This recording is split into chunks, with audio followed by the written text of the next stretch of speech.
Hey, my medical coding family, how's everybody doing today? Happy Monday.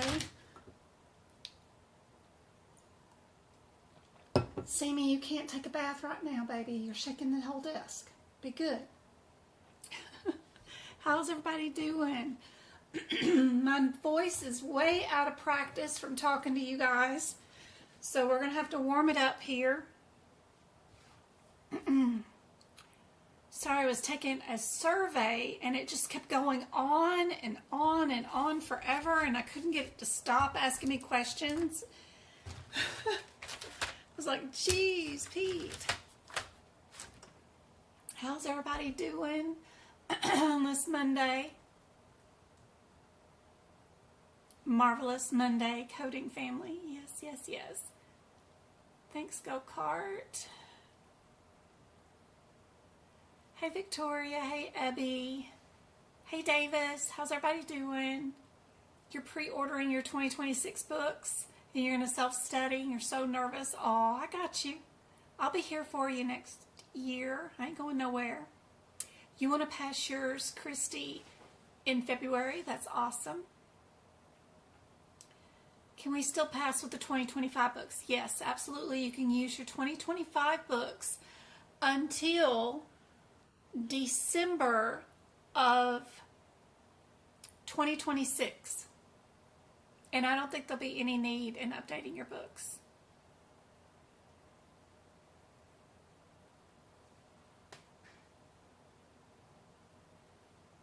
It's 4:30 my time, 4:37, so hopefully everybody's still here.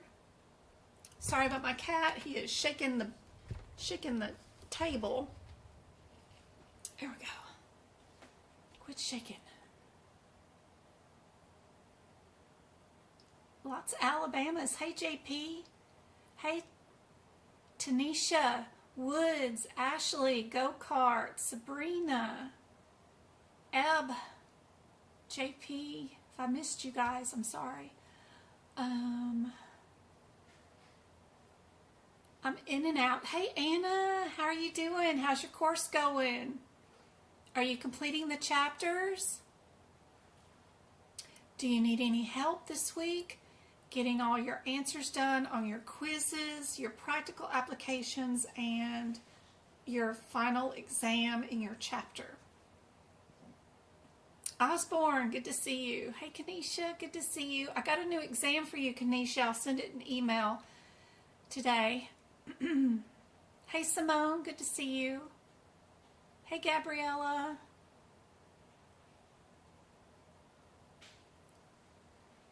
McLean, good to see you. Will you do a mock exam to help with COC? Yes, if there's interest in it. Yeah, absolutely, I sure can. I'm doing one this weekend on Sunday at 2 o'clock, just an overall mock exam. It'll be good for COC, CPMA, CPC, and CRC, because I'm going to have some diagnosis codes on there, and CCS or CCA. It'll be good for all of those. We're going to be doing the most difficult questions I've got. Again, maybe not as bad as the last mock exam. That one was really, really tough and everybody was struggling. I'll try not to make it too hard this time. Like last time, I don't want to discourage everybody. I think that was a little too tough, but the replay will be good for you guys, because then you'll know what, if you can handle those questions, you can handle anything the exam shoves at you. Let me start out with this first chart I wanted to do for you guys. I've been trying to work on like a little thing about the ICD-10, right? When you're in the tabular list, each of the ICD-10 tabular chapters have a meaning. The alphanumeric letter in the beginning of every single one. Most everybody knows that C is for cancer, right? D could be for immunodisorders. E is for the endocrine. F is for feeling, because it's our mental health. G is for pain, nerve pain, those kind of things. But I made this little chart for you guys to screenshot. Maybe you can make some flashcards with it. It's really handy during the exam because a lot of our questions can be answered by not going to the individual codes like K41.9 or G63.1 to figure out what your answer is, when all your answers are different by the first alphabetic number. Then all you need to think about is those differences between those chapters. Am I dealing with something in the skin? Am I dealing with something that smashes into the patient, right? We're doing trauma, poisoning, injuries. Are we doing anything in external causes that are accidents or falls, like vehicle car wrecks, you know? Z codes, which are our checkups and screenings, or family history or social factors, you know, things like that, homelessness. If you think about those, a lot of times you can answer the question instead of running to all those codes. So it's super helpful. Hopefully this will make a difference in you guys to help out. Let me get the first question up, and I'm going to go get some hot tea while you guys are working on this one. What is the medical definition of medical coding? What did I do with my teacup yesterday? Oh.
All right, getting some tea on board.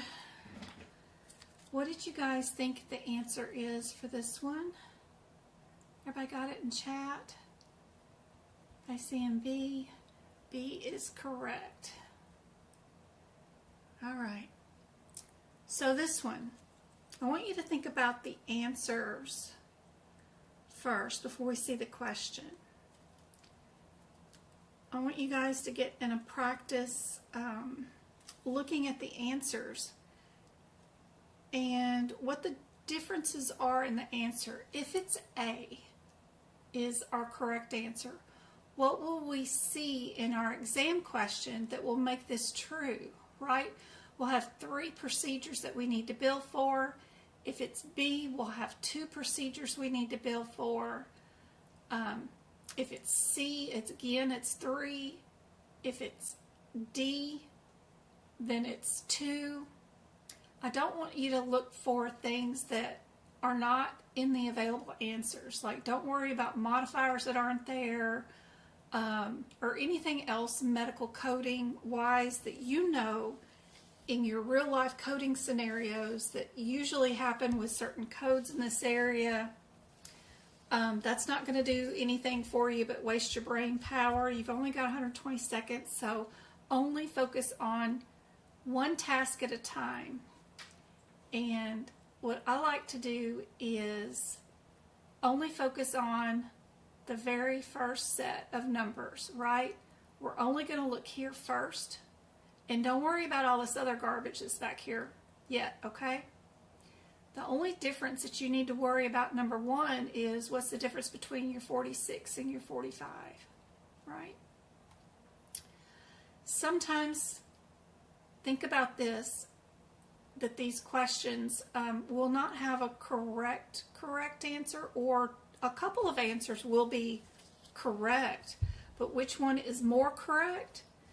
And then some of them just might not be the correct code, but it's the correct header for a particular answer. So don't be a stickler on rules and regulations, just of the available answers in front of you. Which one is the most correct? Keep that in mind while you're dealing with all this. That'll make you go less, be less stressed on the exam. You only have to worry about the available answers right there in front of you. All right, what's our differences between our 3, 6, 2, 4, 5 and 4, 6? Sorry, TikTok, I'll get with you guys in just a second.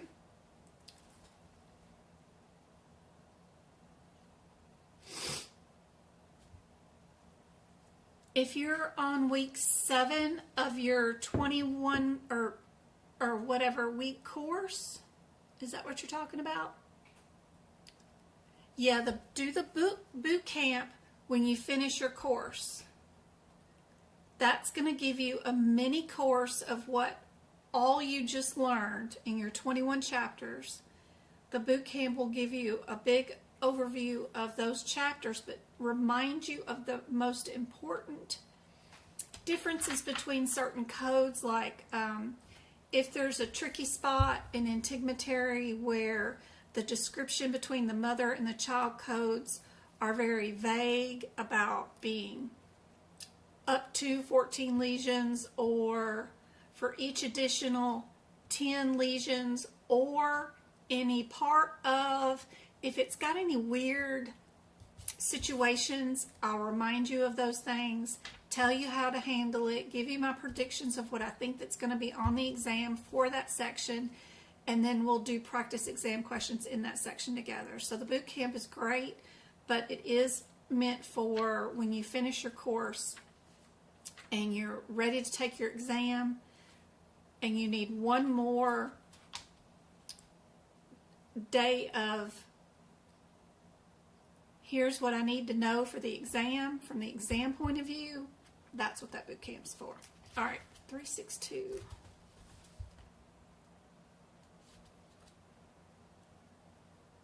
I gotta get my voice warmed up. It gets so stagnant when I don't talk. I was gone for 2 to 3, almost 3 days. Taking my mom to see the Wizard of Oz. And when I don't talk to humans, you know, her and I talked, but geez, when I'm not teaching, my voice gets all unused to speaking. All right. 362, 4, 5. And then our 4, 6. Are we in the first order, or are we in the second order, is what our differences are. And a lot of times we have to use, you can use this picture that they have right here if you can color code. Like first order will be the darkest red area, and then the lighter areas will be your second or third areas. But you can always use Appendix L to figure this out too. So Appendix L.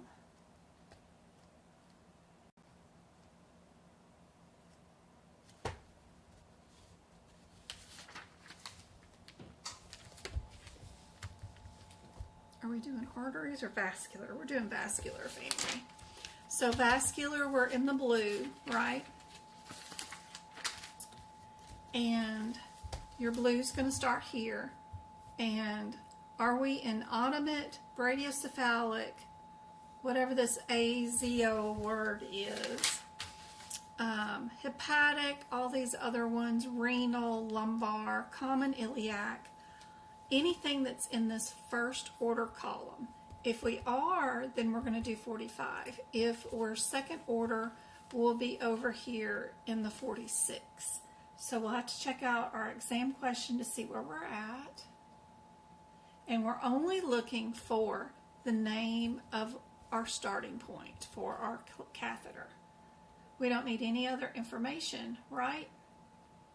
From this one.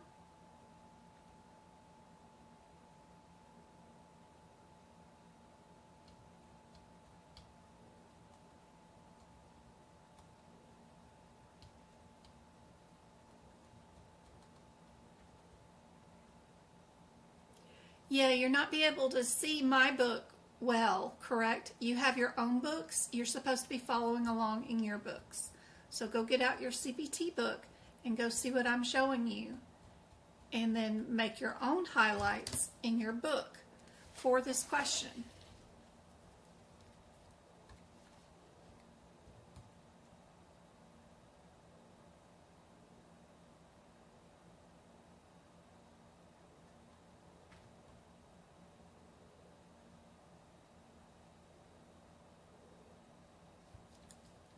So in this question, we see that we are in our left renal artery, right? So in our appendix L, where is renal? Left renal. It's right here, right? So that is in our first order. So we know this code right here, if we're in the first order, is actually the 3, 6, 2, 4, 5. So you can add that to your appendix L if that is your starting point. We will be a 4, 5. So that is super handy dandy. Now we can get rid of D. Okay. And then we don't have to worry about the left modifier at all, right? Then we just have to know whether we're going to add radiology to these codes or not. If we look back at our 4, 5 right here, right? Does selective catheterization need to have any radiology to go along with it? Or would this be included?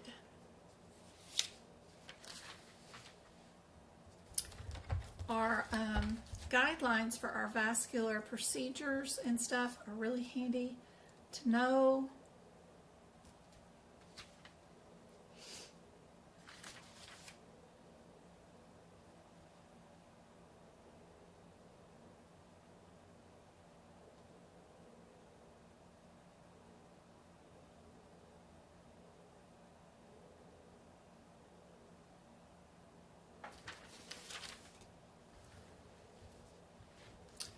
What's our differences between our 37236 that is in 2 of the answers versus our 51? 3726, 37236.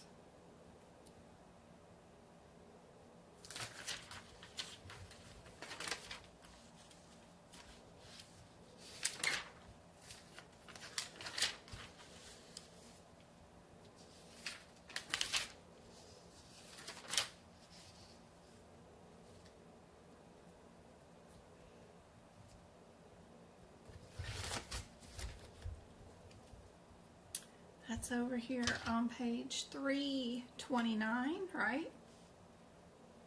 It's an outer code sequence code.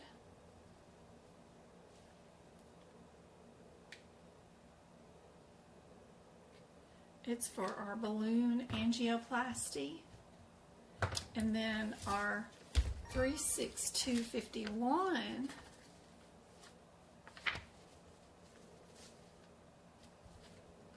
if we did that, that's another selective catheterization placement. We already have that selective catheterization placement in our 362.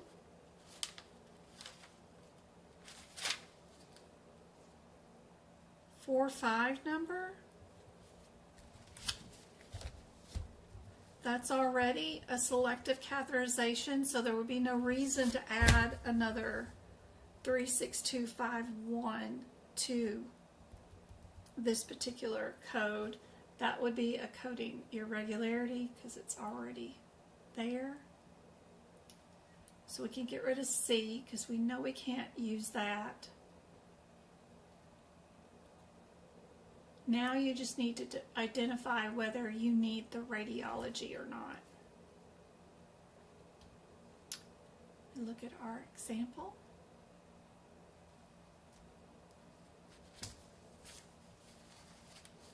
What do you guys think is the answer?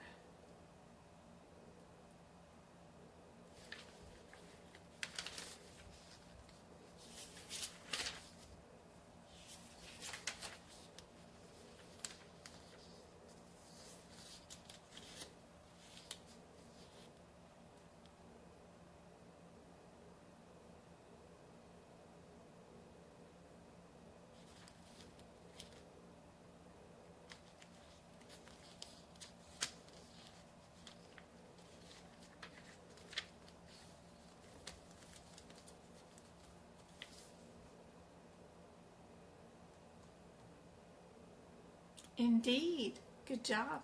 B is correct. Perfect. Same thing with this one. Let me make this a little bit bigger. Here we go.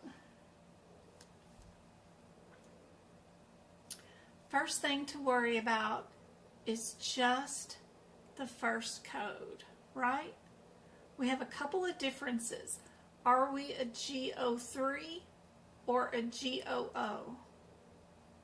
Just worry about those two different items first. Don't worry about all the rest. Just take it one step at a time.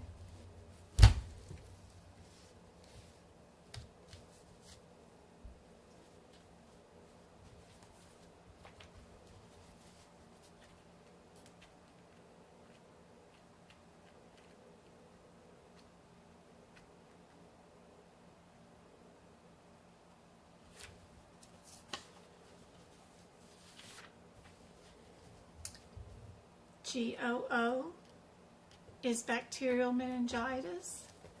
GO3 is meningitis due to unspecified. So what do you guys think? Tell, thank you for the follow. Thank you for the heart me's. Thank you for the shares. Thank you for the taps. We got 2,500 taps already.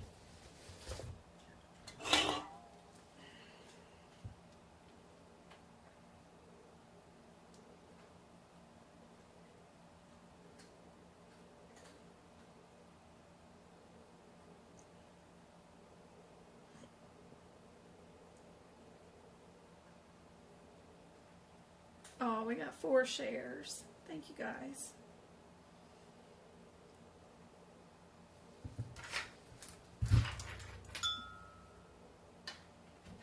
What do you guys think the answer is? Are we a GO3 or a GOO?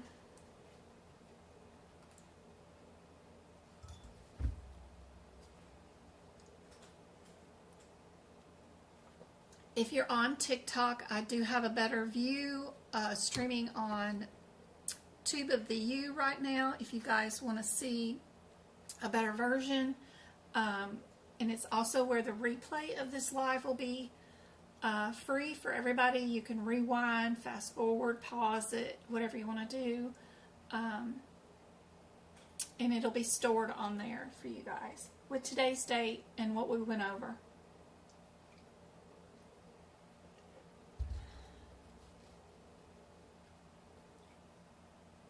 I'm trying to warm up this voice. I know it sounds terrible today.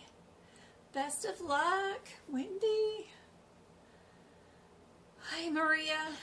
I just dropped on to say thank you for your time and you helped me with your videos. I took my COC Thursday and you passed first attempt. Congratulations, Maria. get a picture of that screenshot.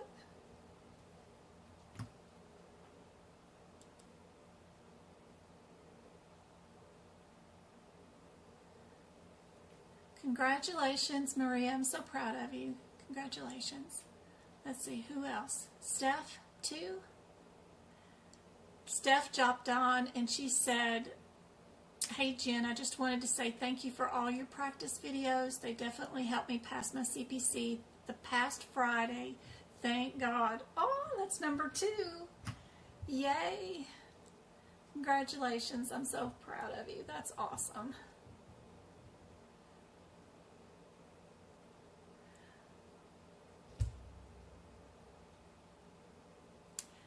If you want to do a one-on-one with me, I should have some open after Sunday. I'm still prepping questions for Sunday, and I have to teach a class tomorrow.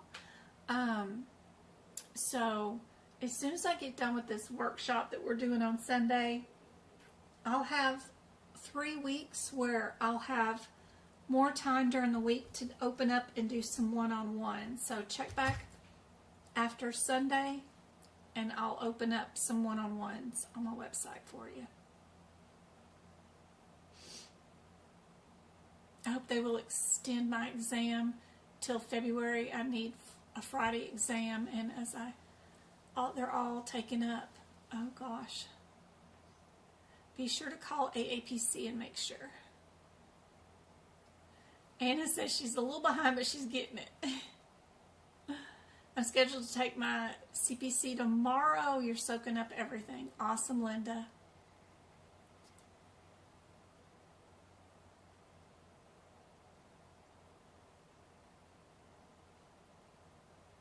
This live will be up forever.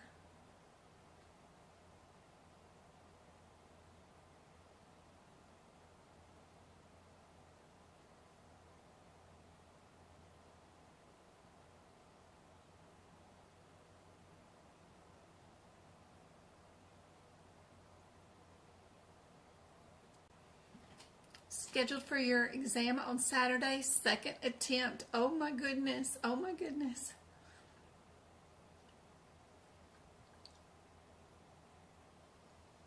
So this patient is, Sammy, no, get down. He listened so well.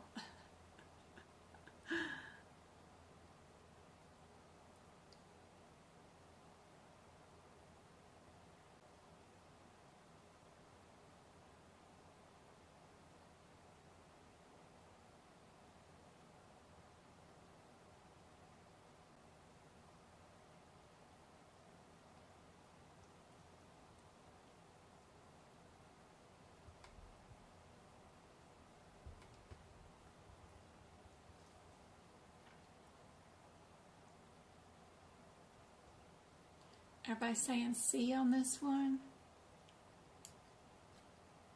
It makes a difference on the location. C is the correct answer, but if we had been admitted, if the patient had been admitted, we would have been able to bill the 300. So be careful.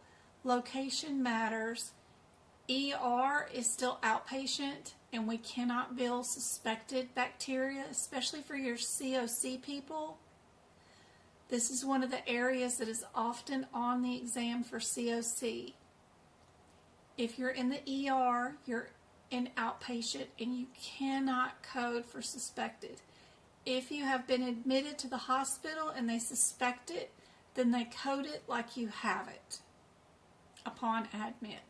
So it would have been B if this was an admit patient. So be very careful about knowing that guideline for your exam.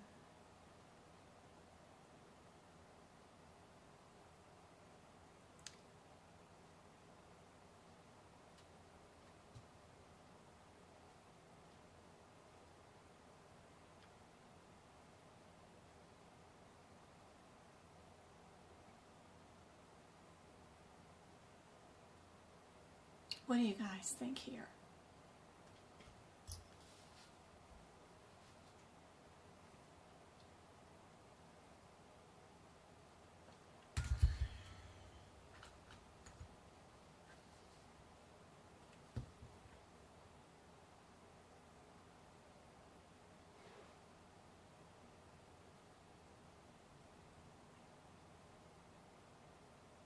Someone told you it could take months for what?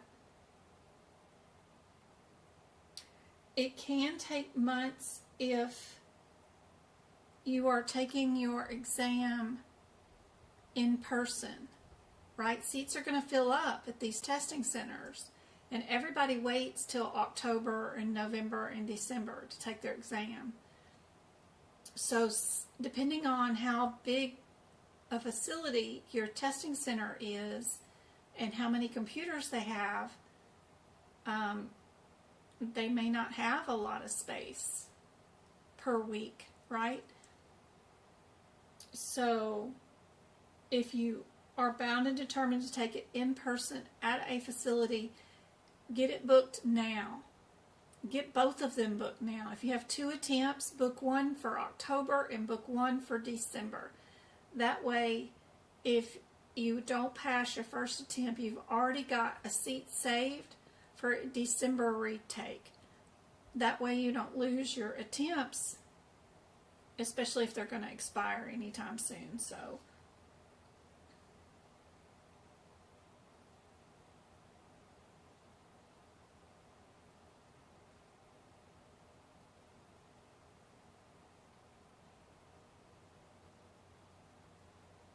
I went through aapc classes, and I did good. But out of class, I feel stuck and lost. Practice exam questions, as many as you can find. I've got tons of videos out there of all practice exam questions. You can literally go and, you can go to my website, right? We'll go here and we'll go here to Medical Coding by Jen, right? Social media tab is right underneath the free resources. Go straight to the YouTube of the U channel. I don't know if I can say that on TikTok, but anyway, come here.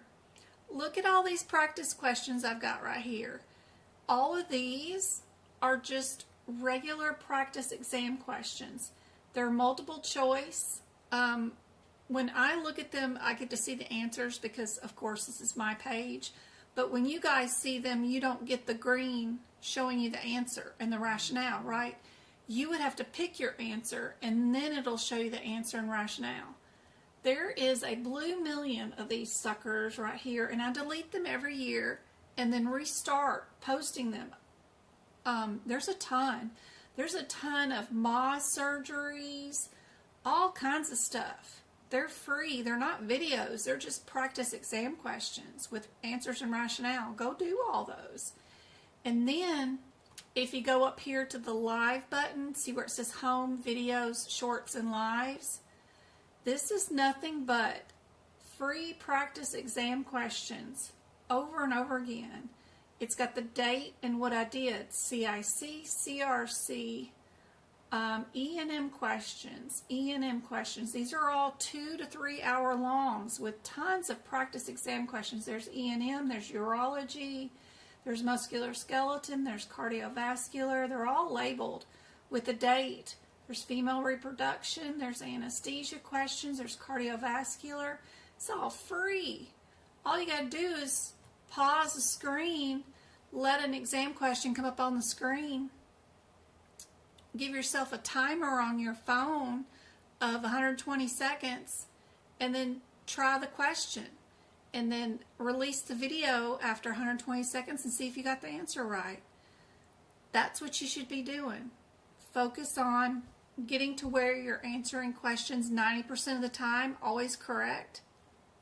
I do my best not to repeat questions over and over and over again unless there is an important one that I know is on the exam and that people are still getting wrong, then I do repeat them. But this isn't the same set of questions I go over every day. I got 5 years worth of videos of unique practice questions for CPCs and CCSs and COCs and CICs and CRCs. Go practice free. Go have at it.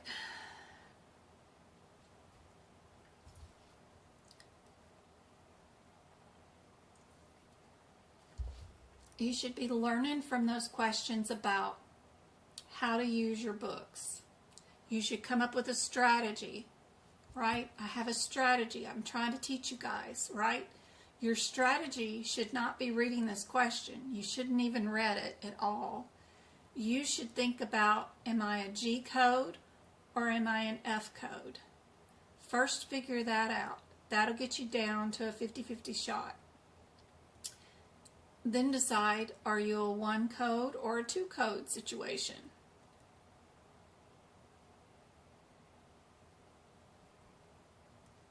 You could even just, not even looking at the second code, all the first codes are all different. And once you figure out that correct code, move on and go to your next question.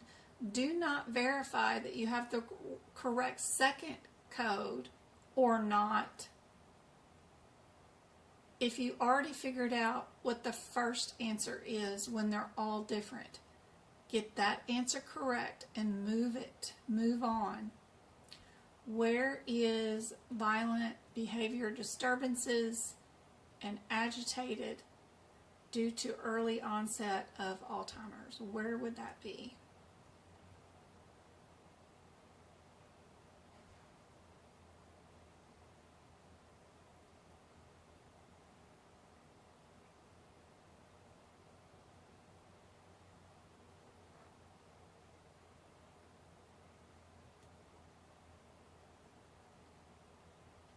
The fastest way to do this question is, of course, your alphabetical index. If you go to Alzheimer's up here, instead of messing with the tabular list that can be kind of confusing, if you go to, let's see, Alzheimer's, ALZ.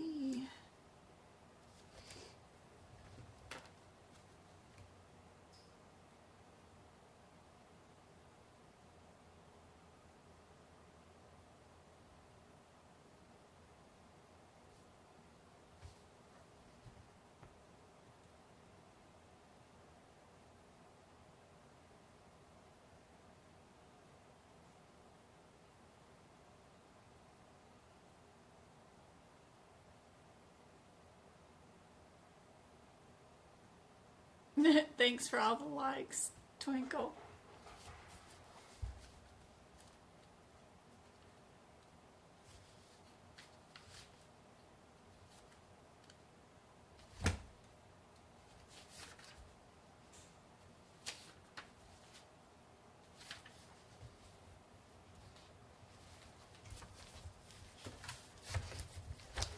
So if you're in the 2025 AAPC ICD 10 book, you're on page 137 for 2025.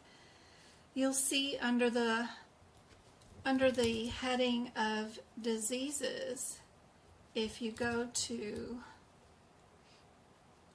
disease and you go to Alzheimer's, your indentation right there, right?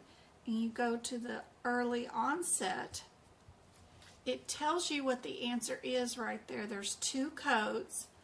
One of them is G30.0 and then the other one is an F20.80, but it's in brackets, right? What does that mean? If you remember in the front of your book, in your punctuation guidelines, you've got on page G3, you got this one tiny little vague sentence down here under punctuation. I'm on G3, first column at the bottom, number 7. It says brackets are used in the tabular list to include synonyms, alternate words, and wordings and explanatory phrases. It's the second sentence that everybody forgets, is that the brackets are also used in the alphabetical index to identify manifestation codes. What does it mean when something is a manifestation code? a manifestation code equals never first.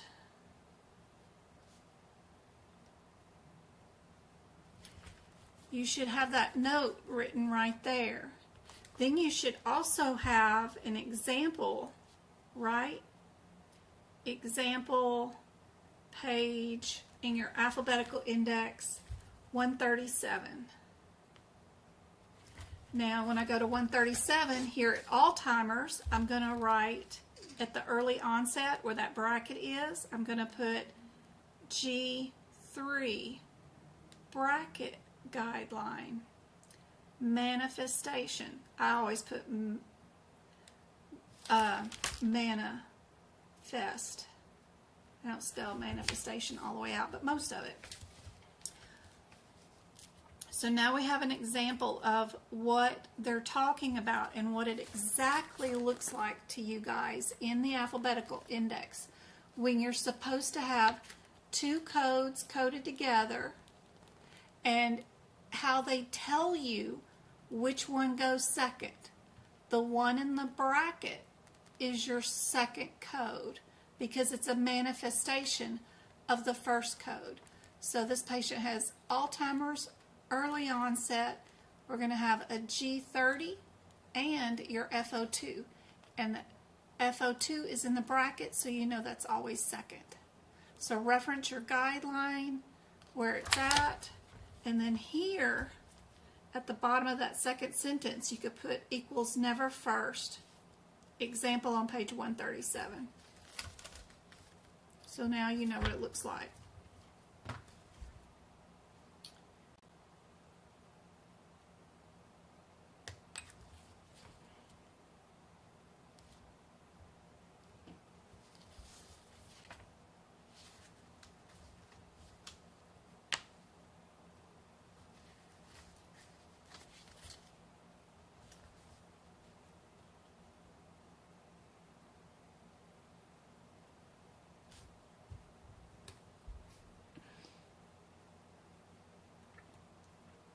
So this answer is definitely going to be B.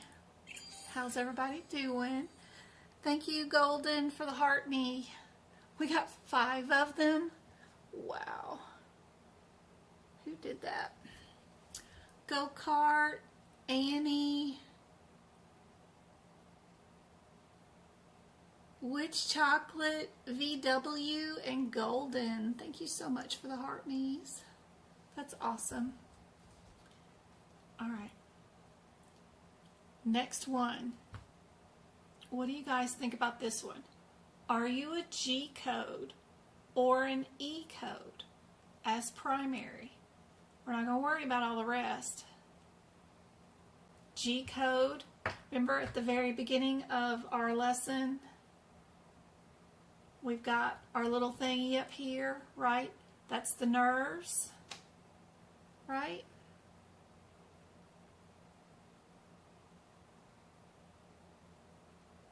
And then our E code is for endocrine, which is nutrition, metabolism, those kind of things.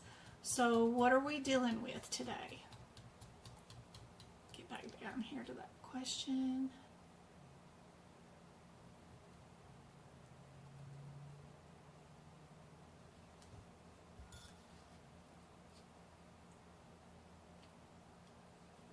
This is another one where the alphabetical index can do you some good. Let's go look up the poly thing, right?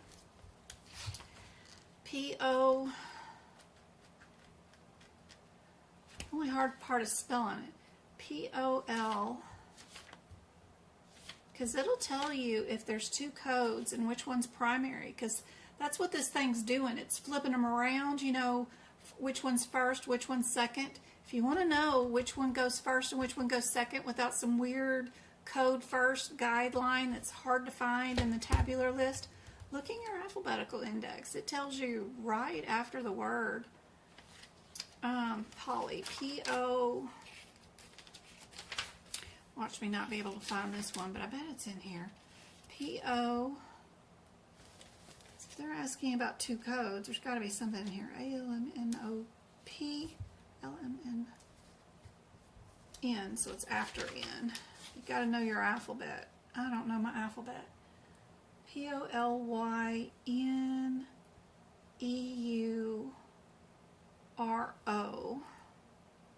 Pathy. Here it is. So I'm on page 291. I'm in the 2025 aapc book, right? So we got neuropathy due to a vitamin deficiency, right? So we need to look for the poly, right? Then due to that indentation underneath it, and then due to vitamin deficiency, B complex vitamins right there. So it's right under there. There's 2 indentation levels you go to. You go to the first yellow indentation for N or due to, and then the second yellow line that's down, you go to B, minus complex vitamins. And look, it tells you both codes, and it's got one of them in the bracket. Now, we know the bracket is going to be number 2 code, right? Number 2, because it's a manifestation. That's going to be our G3, our bracket guideline, right? And we can add another example up here at our punctuation. Example page 291 as another example of the bracket, meaning that the manifestation code goes second. So here we've got E53.9 is our first code, and then G63 in the bracket is our second code. It's a manifestation of the E thing. So we know it goes second because our guideline told us.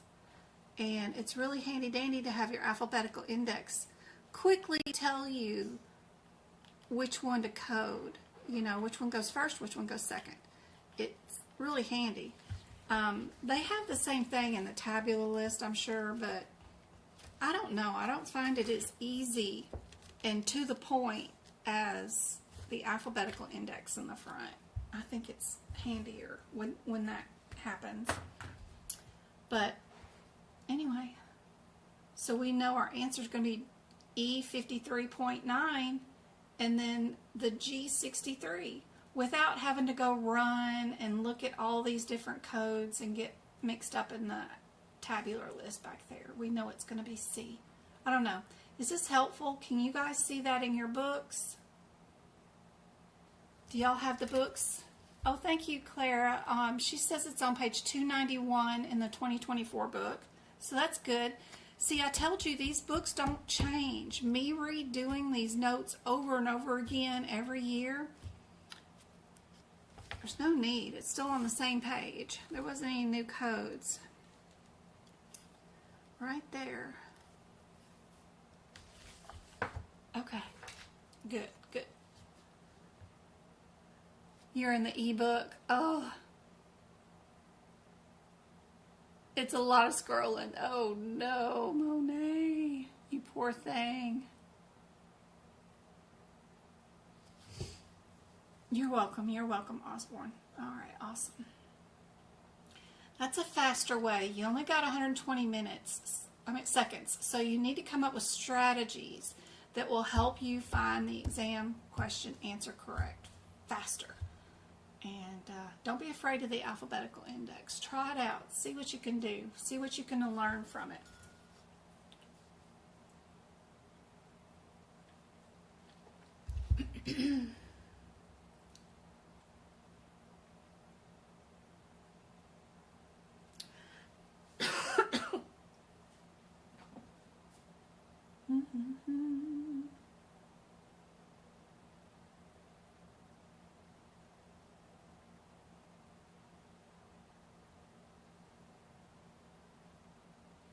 Are you an A code, which is blood-borne diseases and parasites and things? Are you a Z code, status of some sort, or are you a K code, which is your stomach? What got the patient into your office today? Why are they here? They're here for a hernia repair, right?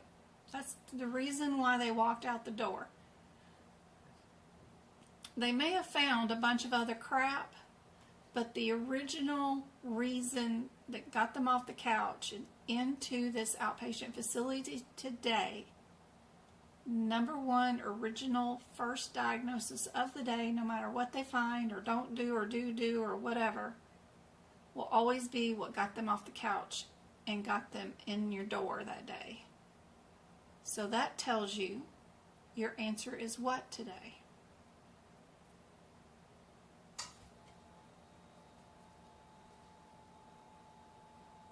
Sorry if I missed your questions. Just ask them again. Don't worry.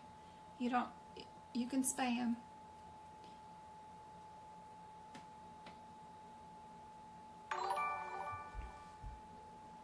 I will be giving away some YouTube memberships in just a little bit. So if anybody on the other streaming device wants to hop over to the stream that's on Tube of the U, the only thing is that it's a Chrome, it's a Google site, right? So you got to use a Google, like if you're on Apple products, your Apple Safari thing won't work. You can't enter into chat. So you need to be on like Chrome or something to get into chat. But I'm going to give away some YouTube memberships to my membership on YouTube.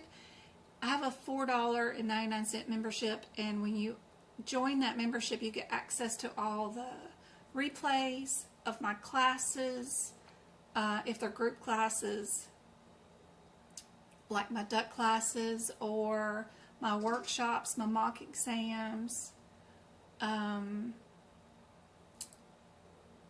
my podcast where I'm reading out the guidelines, telling you in layman's terms what it means, all that kind of stuff. There's a lot of videos and stuff there, for sure. Alright, where is me? There we go, and there's my live. Yeah, just to see chat, you gotta be in something. Thank you for the thumbs up before you enter into the live, and then yeah, if you're in a Google Chrome or something, then or if you've got the YouTube app on your phone, go into that, and then you're able to see chat, and then I can give away the YouTube memberships here. I'm giving that away pretty soon. All right. Yes, D is the answer for this one. Perfect. Yeah, don't overthink these too much, right? All right, what about this one?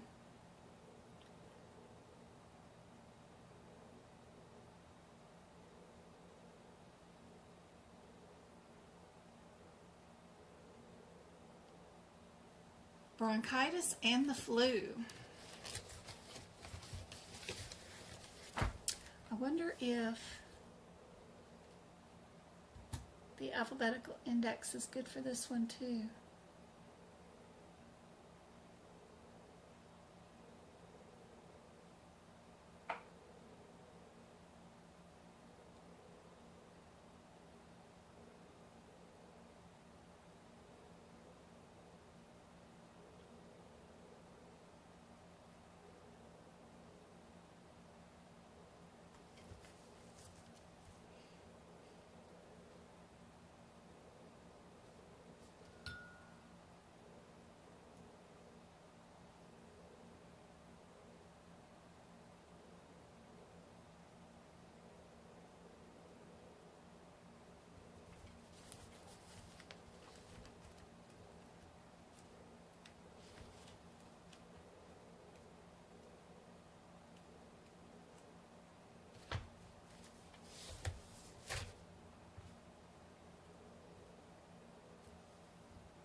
Influenza with manifestations.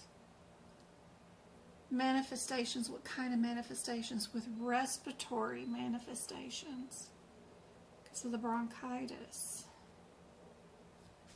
So it should be on page 225, because if you look up bronchitis with influenza, it tells you to go to influenza. So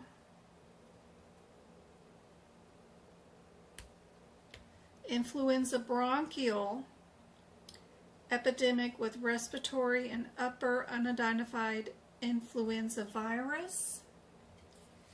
Our answer is right there at our default code, just right there. Influenza bronchial with unidentified influenza. We don't know which type of influenza it's. We don't know if it's H1N1 or Asian or gastrointestinal. We don't have an idea on it. We've just got that it's bronchial influenza, and that tells you the default code, which comes right after it, is J11.1. And I always do, when that happens, I'll go to bronchitis, because I'll have a habit of going to that every single time, going to bronchitis with flu, right? But if you mark up your alphabetical index with what the answer will end up being, so you don't have to go to influenza every time you went to the wrong location, it's kind of handy. BRO.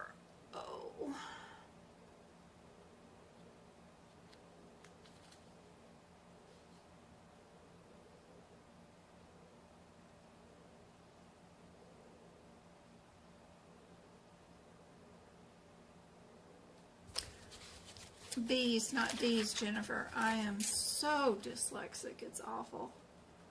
Alright.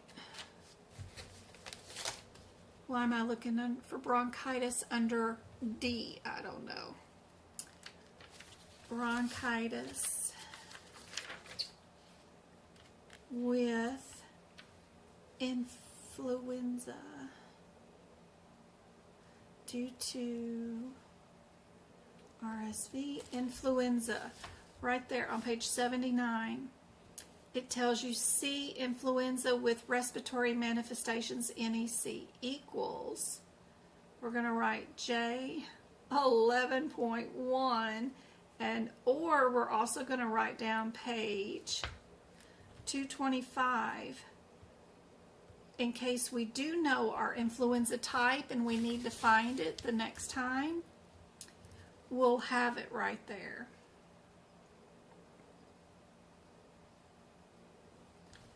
So here under bronchitis, influenza, where it tells you to go to influenza, see respiratory manifestations, NEC.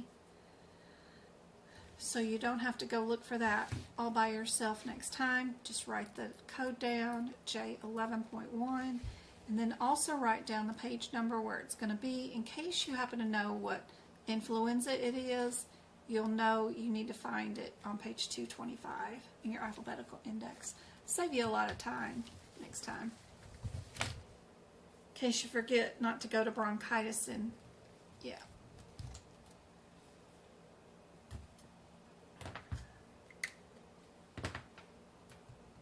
Hopefully that's helpful. All right. So we know C is our answer for that one.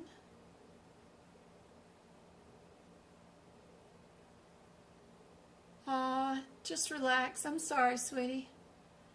Hopefully you're having a good day. Tuesday will be even better. Are we doing a Z code? Whoops. Are we doing an I code or a K code? We have three options. What got the patient out of the office or out of the house today and coming to see the doctor, right?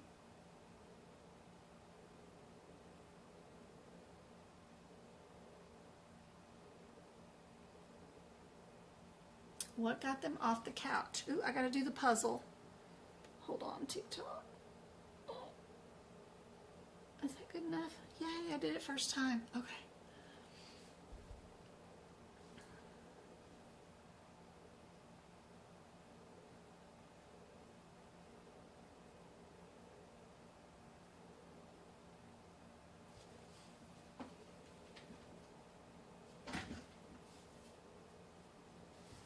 All right, about to give those giveaways away in YouTube. Let's see, how many people do we have on there and how many thumbs up we got? It makes a big difference when you guys are doing the thumbs up on any of my videos. We got 47 thumbs up. Thank you, guys. We got 51 people in. That's awesome. Alright, let me gift some memberships. Send them, I just send them the money on the credit card and then YouTube picks the winners. I don't have any clue, but usually it's somebody who's chatted in the live recently. So, yay. Payment went through. So here comes 5 winners of the memberships. Who were they? Let's see. We had Abby, Cindy, Marcella, Renee, and Constance. Congratulations, guys. I was hoping for you too, baby Ruth. Congratulations. I hope that helps. Now you've got access to all my bonus videos and all the membership areas in my YouTube channel. Be sure when you're there and you're on my website, let me move this out of the way just a little bit. Utilize these headers where it says home, right?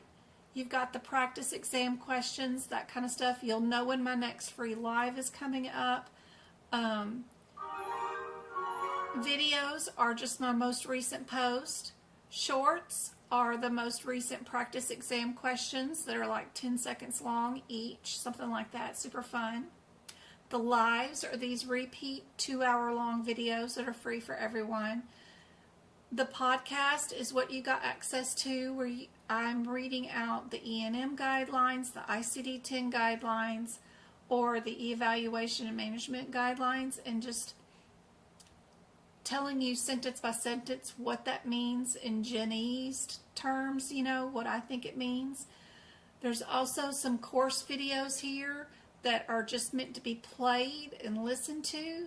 They just have like oceans and stuff because I can't show the PowerPoint presentations that came with them, but you can listen to me talk over and read what's on the PowerPoint presentation. So just something to listen to in the background in this medical coding course podcast. Over at the playlist, you got access to all my book prep videos too, which is super helpful. I've got book prep videos on the guidelines, on the ICD-10 books, on the CPT codes, right? Just click on the view full playlist, and then over here in the top corner you can sort them by the date they were added, which ones were most popular, or alphabetical order. However you want to sort them, you can sort them however you want to. Don't worry about what year it was recorded. These codes don't change, but you can watch me go and do the first part of any section of the notes, you know, lab and path, cardiovascular, hip picks, the anatomy, all that stuff. I got a bunch of book prep videos that you get to listen to me write my notes. It's meant for you to go open up your book and you have your CPT book in front of you and you're listening to me and writing down what I say, right, in your own book, and following along, and just listening. So hopefully this is super helpful. And we'll be doing a bunch more of those this week because I think the new ICD 10 book comes out this week. So we'll be starting over with some new 2026 notes. Not that the guidelines have changed any, but I didn't do them for 2025, so I feel bad, and I'll do them again for 2026. But even the indexes haven't changed page numbers, so there's no difference in the guidelines from year to year. But people freak out when I don't do them every year. But the less time that I spend on book prep, the more time I can go live with you guys and do practice questions. So I try to find a happy medium. All right. Let's see. Get over here. Why are you all the way back to the beginning? That's so silly. All right. Get back to close that off. Get that there. Put that back over here a little bit so you guys can see some of the book. And let's do some more practice questions. What did you guys think is the answer for this one?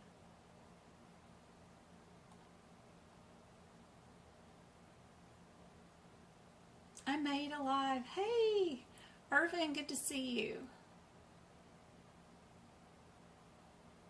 All of the plans have me reading. All of them do, Baby Ruth. All of them do.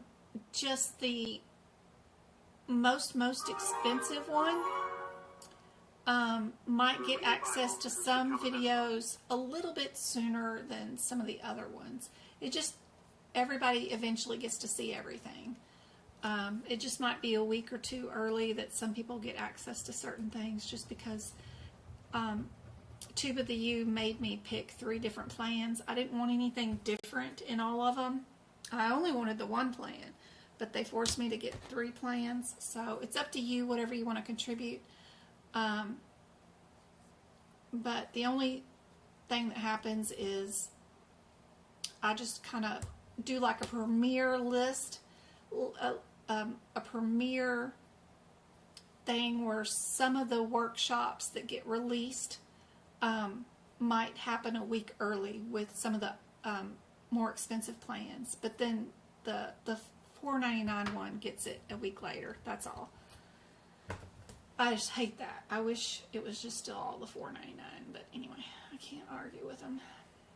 But I appreciate whatever support you guys give me. I get half of that, and that goes towards helping me pay for the website fees, all this stuff. You would not believe I've spent probably $40,000 this year on just the books and access to practice questions, the franchise fees.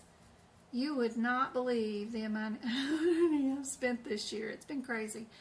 But hopefully next year won't be as much now that we've got all this undertaken. Plus I've taken 10 of their courses just for you guys so that I could maybe learn something from them to help you guys when you take your certification exam. So I've taken 10 of the courses last year and this year, working my way through all of them. All right, guys. Yay, Baby Ruth. That's awesome. Thank you, Maria, for joining the club and getting access to the videos a little bit sooner with the code prep videos. That's awesome. So what got the patient out of their house today was for a preoperative clearance. Other stuff may have happened, but that got them out of the house and, into your office. So your answer has to start with a Z code, because that's for a preoperative clearance. It's a status code, right? So your answer has to start with A or C. Then you've got your tummy issue, and then you've got your hypertension. We don't have to worry about hypertension or the order that it comes in, because we know our first code is the same. The only thing that's different is our K code, whether we are a 2-0 or a 2-1. That's all. Just got to go look those up in your tabular list, see what your difference is, and then pick your answer. What do you guys think? Time is it? 5:30? Okay. Everybody saying C? C is correct. Good job. Perfect. Good job. What about this one? How do you handle this one and get it done the fastest, most efficient way possible, right?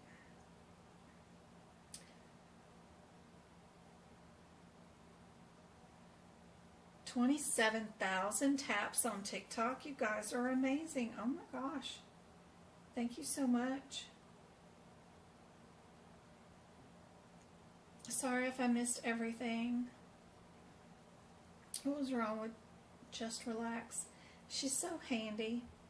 She's been telling everybody in like my TikTok videos when people are asking like, what time is this in my area? She's been answering those questions for me with my time zone struggles compared to the other parts of the United States. So I love seeing her comments. That's awesome of her. User 54 does cardio, IM, and anesthesia coding. Do you have videos on those? Yes, I just showed those off on YouTube. They're labeled and everything for you.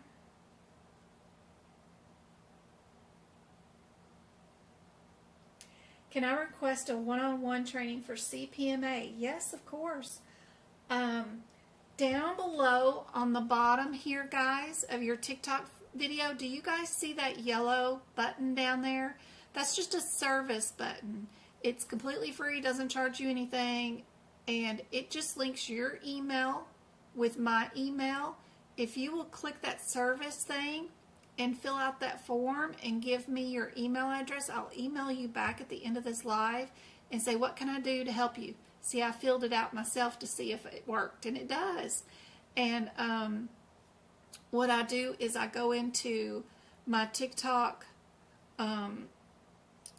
studio and then go to the forms. It took me forever to fill all this out, and then I'll find those forms that you guys filled out, and it'll say, do you want to email them? And I just hit email, and it links my Gmail account to that form, and then just emails you. And I'll just email you in the header. It says, how can I help you with your medical coding? And then I'll paste the same thing in the email document, and then just type Jen at the end. And then that way you and I can communicate through email, and I can see what I can do to help you out. So just hit that service button. It won't charge you anything. It's super handy dandy. And it's just fill out that form. So that's great on TikTok. I wish YouTube had something like that too. Maybe they'll come up with it.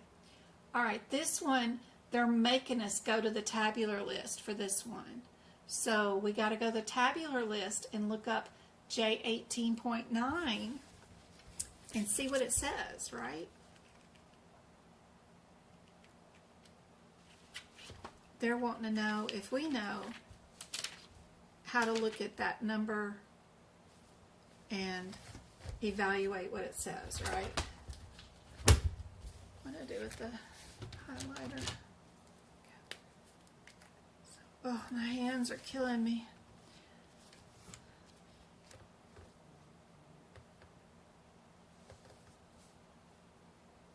It's really weird. I didn't work on the books for like 3 days, taking Mom to Vegas and then doing the movie and then driving back. So I didn't touch these books for 3 days, and it made my hands hurt so bad.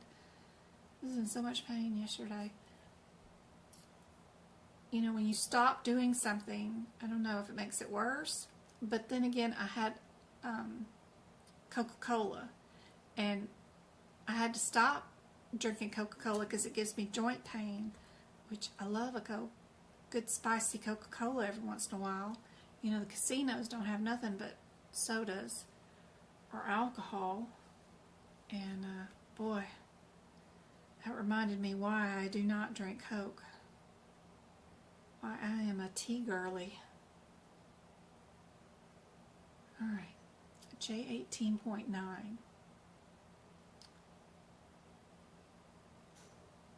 What do you guys think is the answer? I'm on page 740.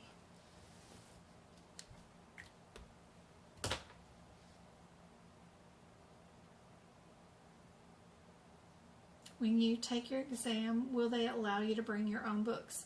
Yes, if you are inside the United States taking your certification exam at a testing center inside the United States, then yes, you can bring your own marked up books.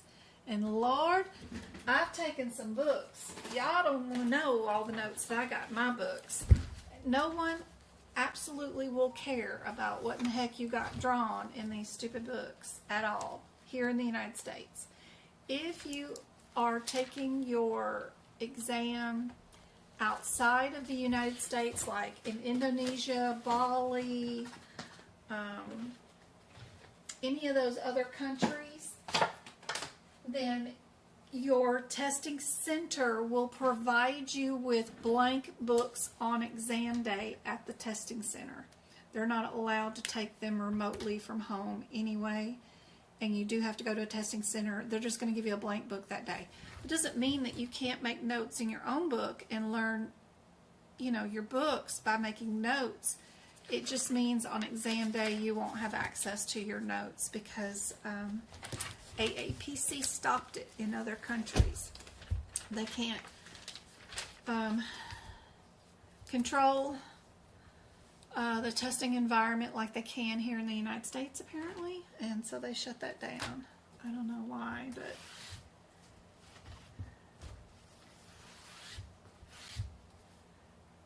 as long as you are in the United States, absolutely no one's going to care. And I've had full pages of notes.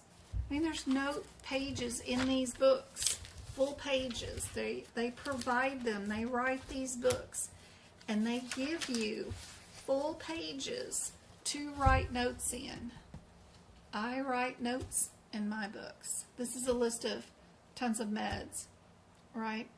So, taking the CPMA, I needed to know certain meds, right? What is metopropanol? That's for your heart. It's a beta blocker, those kind of things.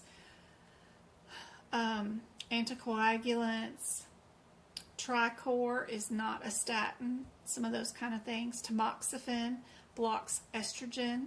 Those kind of things. So, you can write a full page of notes. Have at it. They're your books. You paid for them. No one's going to actually care at all what you have written in your books. That is something you should not worry about at all. I promise. Been doing this since 2019. No one's ever been turned away from taking their CPC exam for having notes in their books, or even having my notes in their books at all. Would not jeopardize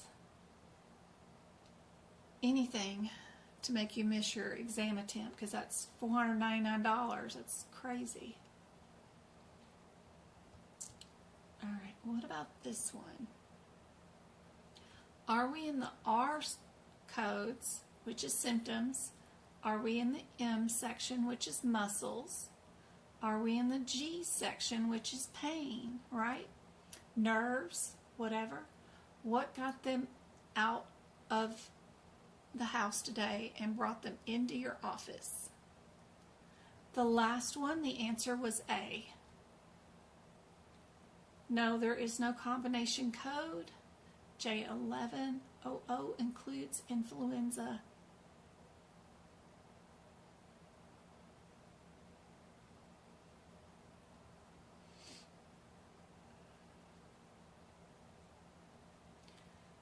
Your guideline IB9 states to only assign the combination code that identifies the condition involved.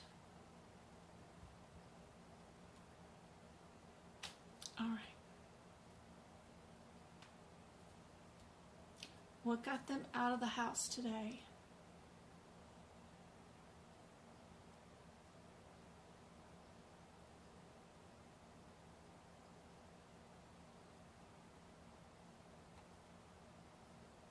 muscle weakness, right? What diagnosed code is dealing with nothing but muscles?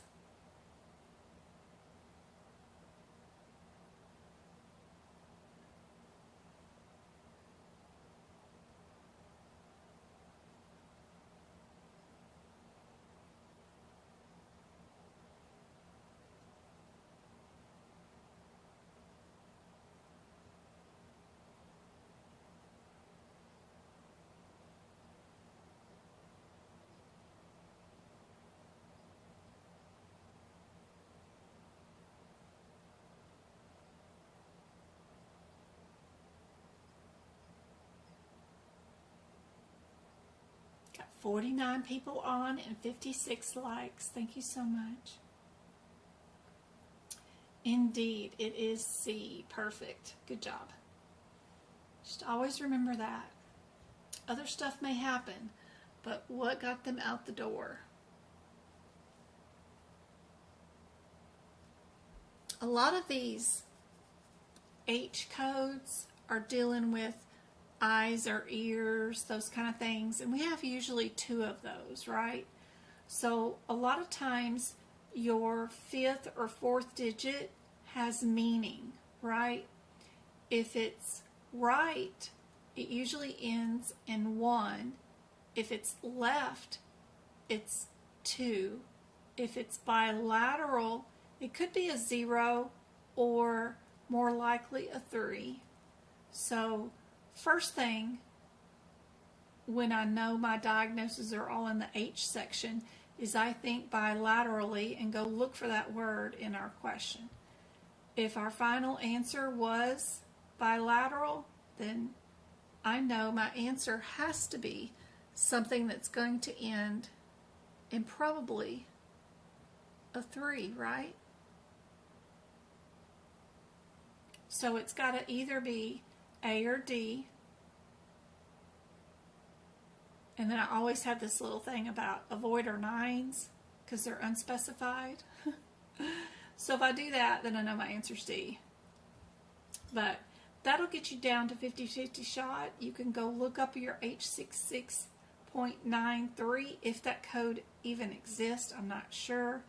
And then you can go look up your H56.23.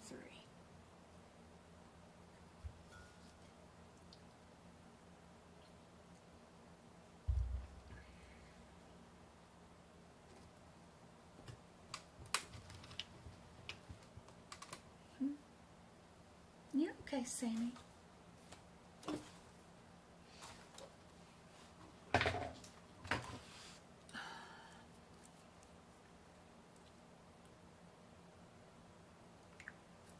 Indeed, it is D. I don't have these formatted, I don't guess, maybe 100% correct, but it's all right. Are we dealing with a K issue, which is our stomach, or are we dealing with an R symptom? There is a guideline that will help you out. The only way, or usually the only reason we add any symptoms to any diagnosis codes is usually provided in this table on page G11 of your ICD-10 book. If you have an AAPC version, we have this table on page G11, bottom of the first column. It's table 1C2C. It's coding and sequencing complications. If we're ever going to use any manifestations, any R codes or complications or anything like that, it usually is directed in this kind of area, like if you were poisoned or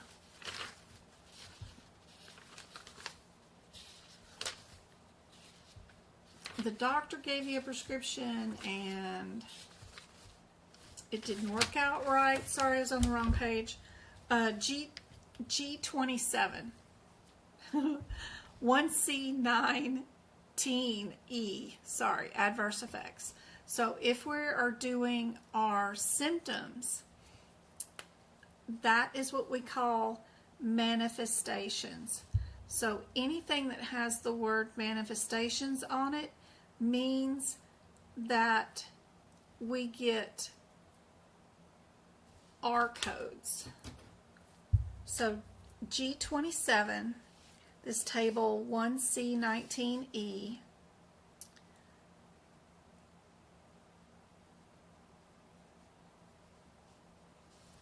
it tells you that you can use R codes with some of diagnosis codes like T codes or whatever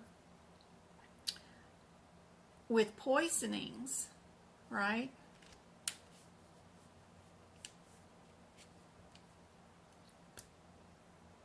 Sometimes under our nature of the side effect right here in the top one under the adverse effect, you see how the nature of the adverse effect can go first.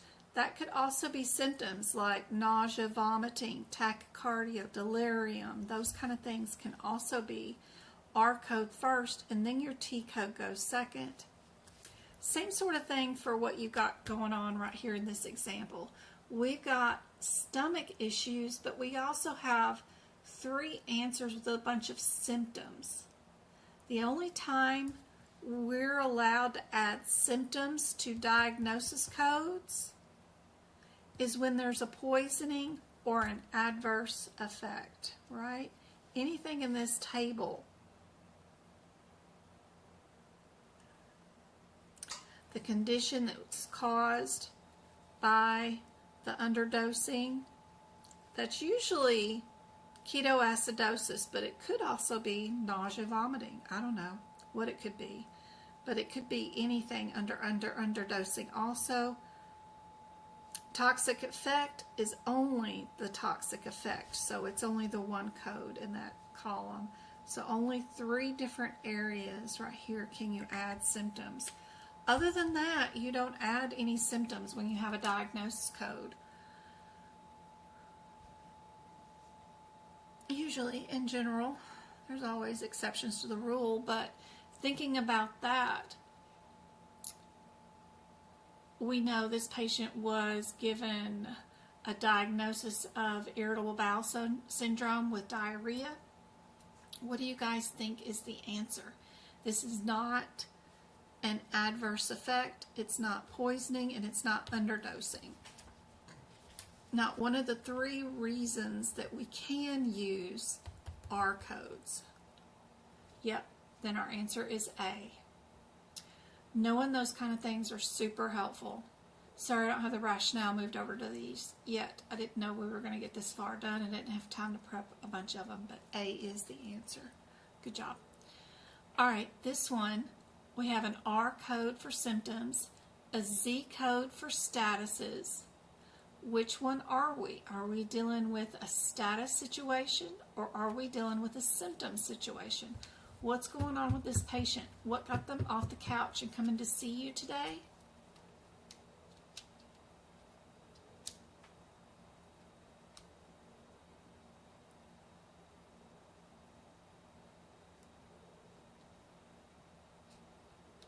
Don't forget, we do have my mock exam coming up this Sunday. If you guys want to participate, you can just go to my website at Medical Coding by Jen, right? And just look underneath her little elbow right here, and you've got the live mock exam right there showing up. You can book now if you want to book, and just click the check availability, click the 2 p.m., and then it'll throw you into the checkout. So if you want to do that, then that's great. That will be going on this Sunday. So what happens is I have an exam generator now that I have the franchise license through AAPC. So I will generate an exam with difficult questions, 75 over all 18 areas of the exam. We won't know what the questions are ahead of time. They're just going to show up. You're going to show up with your books. I'm going to show up with my books. And we're going to do these live together. I'm going to talk. But you guys need to practice by not talking, because you cannot mutter to yourself, even if you're taking the exam remote from home or at a testing center. If you mutter any sounds, it stops the exam. So don't make any noise. You can't talk to yourself. And then I also want you to think about, we have 120 seconds. Where are you going to find the answer? And I want you to try to do it as fast as I do it. I, of course, will let you know what's going on in my head, what's my strategy, what am I doing, after I give you guys about 30 seconds to do it on your own. And then I'll tell you what's in my head and where I found the answer and what I think the answer is. I get about 98% of them correct, somewhere around there. I'm not 100%. I never am, never will be. I'm an awful exam taker, and I read things wrong. Backwards, you see I'm looking up D's when I should be B's, you know, because I got dyslexia going on. I did first grade twice, but I mutter through myself, try to do the best I can. I've been teaching forever, but even taught before you guys. For 2019, I was a physician instructor and auditor for physicians for California. I won the Bassinger Award twice, which is only given out to one person per year for the entire state of California, and that's for auditors. So that's pretty cool. Out of all the medical groups in California, I won it twice. I beat out Kaiser Permanente and stuff. So when I'm focused, I can do it, but you know, I'm still not 100% on anything. I've done nursing supervisor and trainer for multiple groups, but they quit letting me go to meetings because I talk too plain. Anyway, it's too fun. I liked it. I've been working remote from home since 2013 and only had to go in one day a year for an annual audit, which was wonderful. Loved it. But you guys convinced me to retire and stay home and teach you guys. So that's what I've been doing ever since May of last year. I worked 30 years in the medical field, so it was time. Anyway, so we have that mock exam coming up on Sunday if you guys want to participate. Even if you can't stay the whole 3 hours, the replay will be the same link that you use to get in the video that day. Even if you don't use it and never do show up, the link that comes with you when you purchase it is the same link. That'll be the replay for 90 days. After 90 days, I'll give it over to my YouTube membership members and let them watch it. But it'll be good for 90 days. You have plenty of time to watch it if you can't attend that day. So, super cool. What did you guys think is the answer for this one? They came out of their house for a pre-employment physical exam. So you know it has to be a Z code. So the only thing you got to look up the difference in is between the ZOO and the ZO2. What's our differences between those two? What did you guys think is the answer?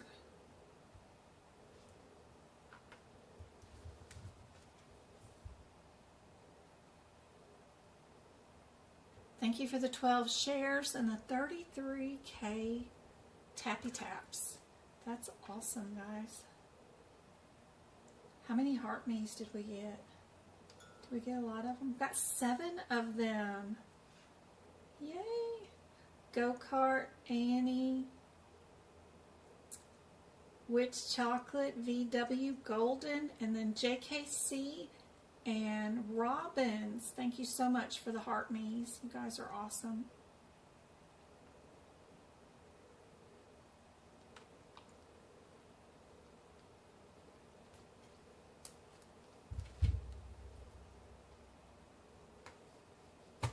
Where's my mouse? Oh, don't have the rationales for these. Yes, the answer for this one is D. as in dog. Everybody got that? We are the ZO2. I think the ZOO is for children. This is for pre-employment, so that moves the number down to the O2. All right, here's you one where this table comes in really handy. If you guys are on G27, this will definitely help with this question. What comes first, T codes or symptoms? Would it be an F code or a T code that comes first for this drug reaction or indications or whatever else is going on for this one? We also have some guidelines for our drug dependency, use and abuse and stuff. That's on G14, which is super helpful. These little stepping stones help out a whole bunch in that area too. Love that little chart. Just signed up for the mock exam. Oh, you're welcome, Casey. I can't wait to see you on Sunday. And if y'all fill out the little form that tells me a little bit about you guys, then I read those before we go live.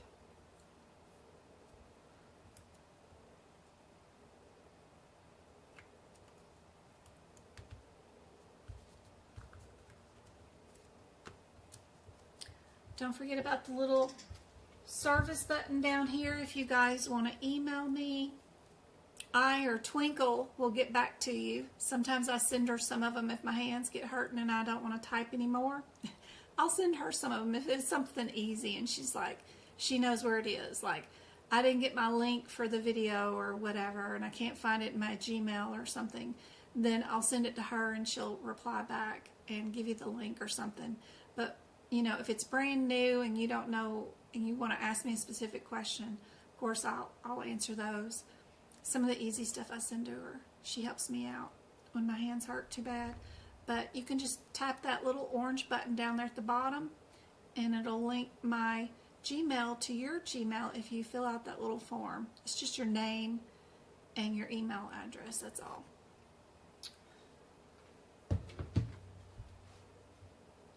What do you guys think is the answer for this one?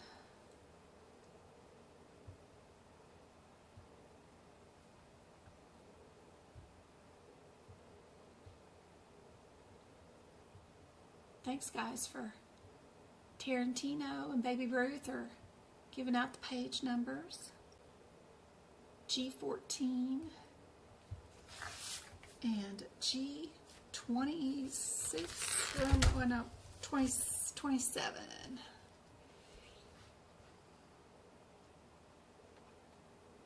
Pre-employment, that's right. Football boy, thanks for the follow.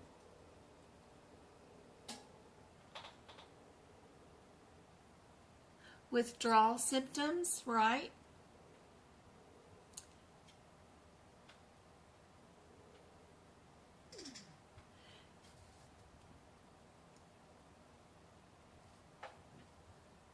It's going to be your adverse effect, right? That's going to go first. And then you're going to have your T code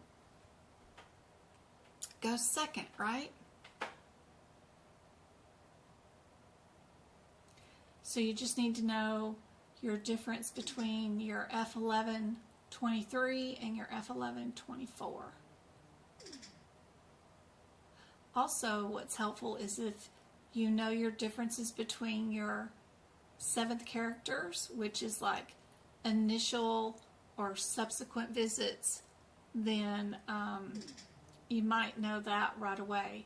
That C is for initial care and that D is usually for subsequent care. So if this is a patient who's new, it would be A.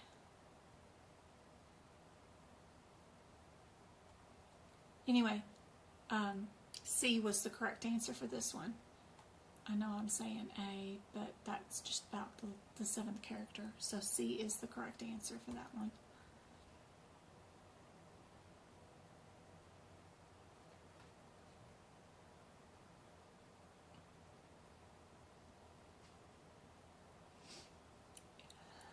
we got 2 codes, 2 answers that start off with a C, and 2 answers that start off with an E.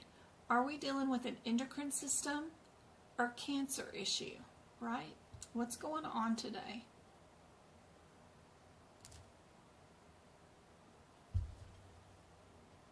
We got ketoacidosis, diabetic coma, and we have a malignant pancreas.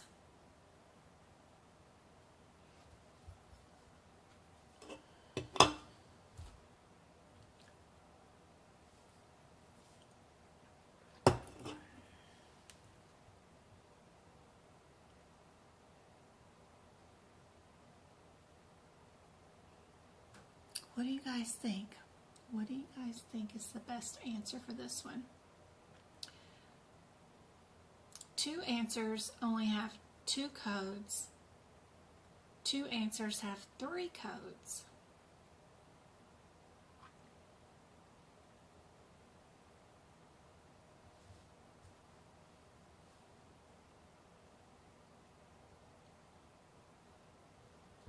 I'll be live with 2 more hours of free lessons on next Monday after our workshop on Sunday. That'll be on the 29th here on Tiki Talk and on Tube of the U. Sunday will be our workshop for the month. I do 12 workshops a year. 2 of them are free every year, every December, and then the month of April, that one's free. All the replays of all the ones I've done since 2019, every April and December, are available as free workshops on the normal YouTube, where no one has to pay to see those ever. So look for those replays in the workshops. Those are all free. I think I did an extra one this year too, because we did a process of elimination, nothing but all process of elimination workshop or something. It was spur of the moment. It was totally free for everybody that signed up, and I did that one extra this year. So there's actually 3 this year.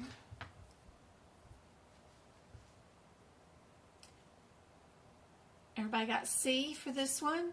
The answer for this one is the cancer caused the diabetic coma and ketoacidosis, right? So we've got their status, we've got their diabetic coma, ketoacidosis, and their cancer. What about this one?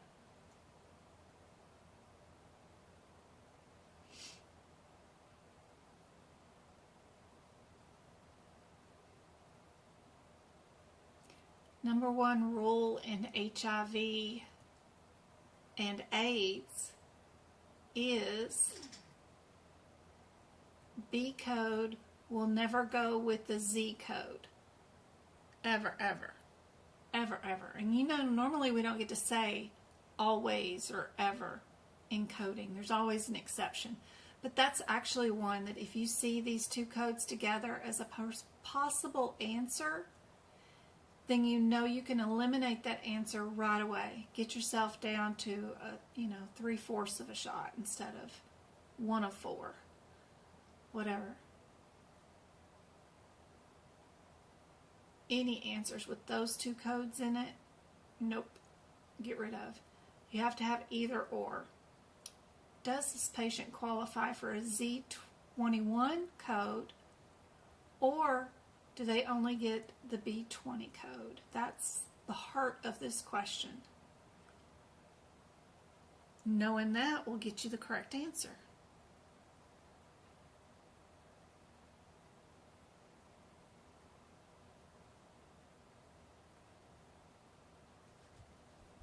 Tomorrow I'm doing a class on musculoskeletal.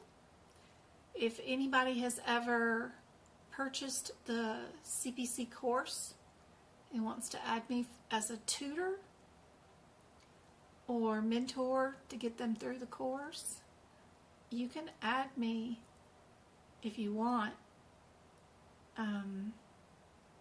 Just email me by using the service button down at the bottom of the TikTok video, or email me at medicalcodingbyjen@gmail.com, and I could send you the steps to do that. You just pay for my tutoring fee. And then that gets you access to all the workshops, boot camps, my notes, and unlimited Zooms with me, whatever you want. And then plus you get to attend classes with me. We do classes this semester every Tuesday at 11:30 my time zone. So right now it's almost 6:30 at night. So the Zooms are 11:30 on Tuesdays. And this week we're doing the musculoskeletal section in the CPT book. I'll do the practical applications with you, walking you through each of those answers, showing you how to find the answers. And then we'll do the final exam and show you what key areas you need to know for the certification exam. That way you can make it through the course without having to do it all by yourself. I help you guys through it.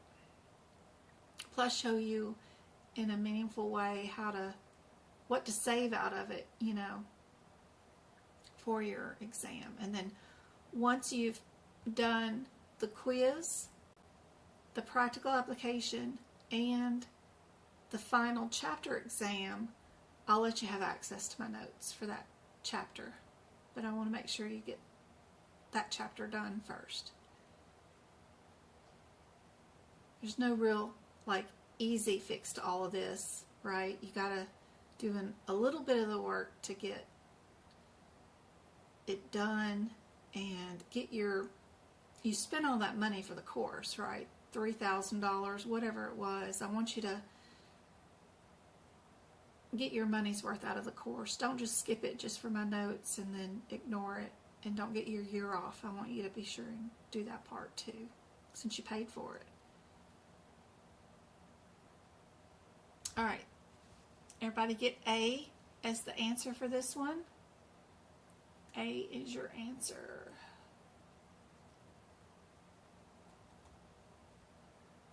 Ooh, can I even get this one all in the... Shrink it down a little bit. All right, there we go.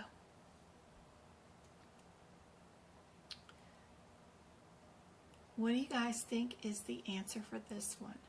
Are we in a blood-borne pathogen, A code first, an N code like kidneys, or a B code first? What goes first? Just worry about that one first thing. That is super helpful.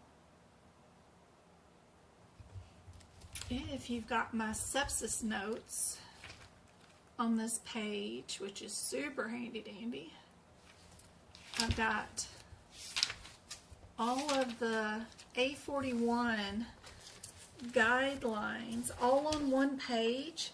So no matter whether they're septic and they're pregnant, or they're septic with HIV, no matter what, I just go to the A41 page and I write all my guidelines here. If they have urosepsis, you gotta query the doctor. R65 is never first. Nice to know about that. Bacteremia diagnosis code is an R78 code. Newborn with sepsis is a P36 code. Anything with sepsis in it, it's right here, all on this one page. That way I can find it fast. That makes a difference, I think. It makes sense to me anyway. Septic due to one infection or another, or unknown infections, or trauma, burns, associated organ failure, whatever the situation's going on. If it's got anything to do with Sepsis, it's right here.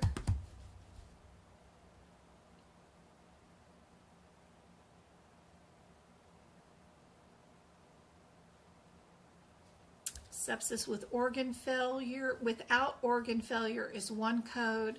Sepsis, severe sepsis is always at least 2 codes. Any little tips like that I've got down.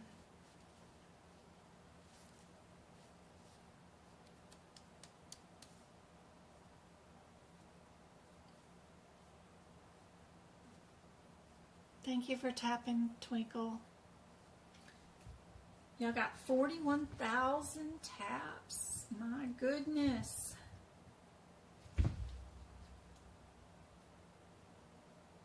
On YouTube, we have 63 likes on the YouTube channel. Aw, thank you so much, guys. And we got 7 new members. I gave away 5, so 2 of you guys are brand new.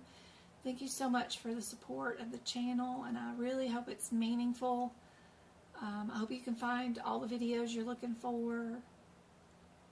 Don't forget, there's a search feature on YouTube. There's this little magnifying glass little thing. You can search for any video, subject matter you want, you know, process of elimination or book prep. It'll bring up all the videos. I had it right the first time. Never second guess yourself. Another #1 rule on the CPC exam is never second guess yourself. Right?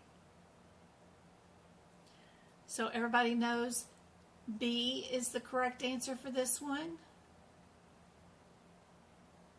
We have a UTI that caused all this other drama. It lowered your blood pressure. It caused lethargic symptoms. It caused everything that's going on with this patient, the hypertensive state, everything. The UTI did. Runs rampant, especially in elderly patients. And that started this whole process. So kidneys go first, and then all the sepsis or whatever else comes in afterwards. Yep. All right, time to do one more, and then we're done for tonight. And I will see you guys on Sunday for our workshop. I will try to go live. Probably not tomorrow because I've got the students to teach tomorrow. But I do have, I think, maybe some time Wednesday and Thursday. My kid, Travis, football game is away in Kingman. I don't know if I'm going to go. I may go. We'll see. It's an hour away and an hour back. But he's going to spend the night before, hopefully at Coach's house. They have this plan where they're all meeting up at one of the cheerleaders' house with their blankets and pillows, and then they're all going to crash over at the Coach's house, and they haven't told her at all. And they're going to walk in, hopefully, to her house with their pillows and blankets and see if they can spend the night. If Coach freaks out and says, absolutely not, y'all go home, and I'll see you tomorrow, then they're all going to go back to that other cheerleader's house and just stay there. But they want to go bowling and do some other things, and I don't like children driving my kids around. I know they're all 17 or 16-year-olds, but they're brand new with their driver's license, and I don't like kids driving other kids around. So I'll be carting Travis wherever he needs to go, either to the cheerleader's house or the coach's house, or to go bowling with these girls or whatever. But then the school will be taking them on the bus to the away game and then back, and I can't do anything about that. They demand they take them and then back. They don't let parents do it anymore for some reason, but I can still go and watch the game. But anyway, so I got a little back and forth to do Thursday night that I got to stay up for, I think. But his game is on Friday in Kingman, And then Saturday I got to make sure our workshop is prepped. So busy little weekend, I guess. But just to let you guys know, I'll try to go live on TikTok again on Wednesday or tomorrow. Yeah, sometime tomorrow. I've already had the exam generator generate our quiz for Sunday. I just got to format it.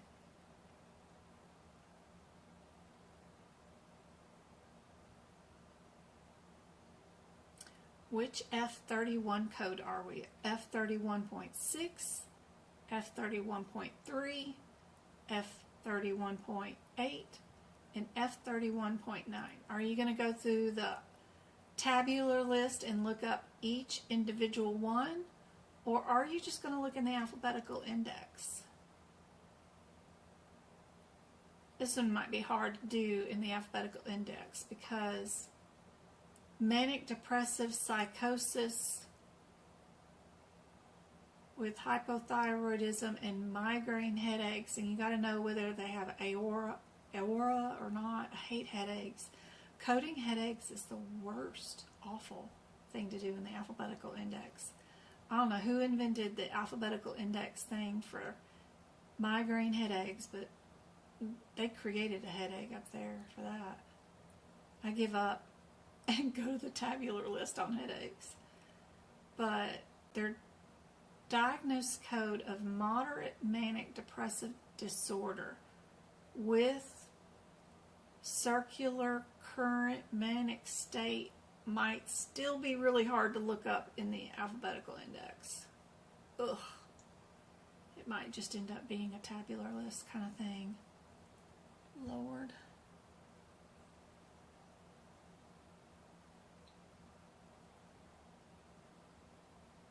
But all you need to do is know whether you're an F31.6, F31.3, F31.8, or an F31.1.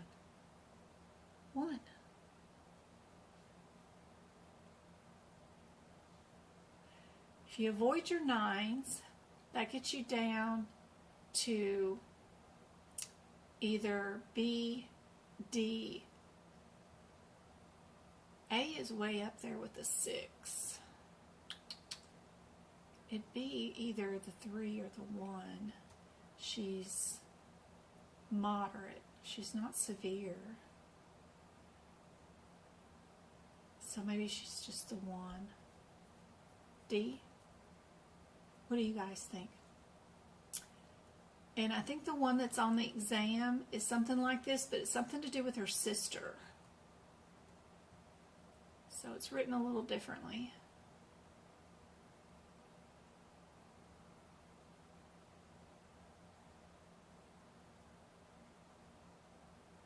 Mocha Latte, good to see you. Sorry I missed your chat or messages on TikTok. Don't forget, you guys can message me at the service button down at the bottom. There's a little orange button down here on the bottom of the TikTok. You can click and it's asking for service. So if you want me to email you back, you can fill that form out and it'll send it to me and I'll email you back. It's completely free, won't charge you anything, doesn't even cost a penny or whatever, like the Heart Me's or anything. Anybody can do it. It's free for everybody. And then I'll email you back. See what I can do to help you out. If I didn't get to you today, I hope this is super helpful. And yes, indeed, D is our answer for today. That's perfect.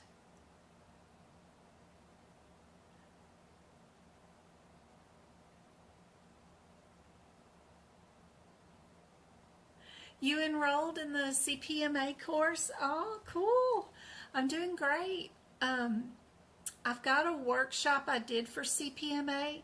One of the aapc instructors for CPC contacted me, and she had tried to take the CPMA exam herself 3 or 4 times and couldn't pass it.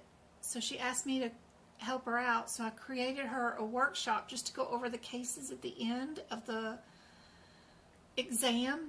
So like the first 40 questions are just regular multiple choice, you know, about laws and different types of audits stuff, super easy stuff, like when can a physician use a stamp instead of signing charts and stuff like that.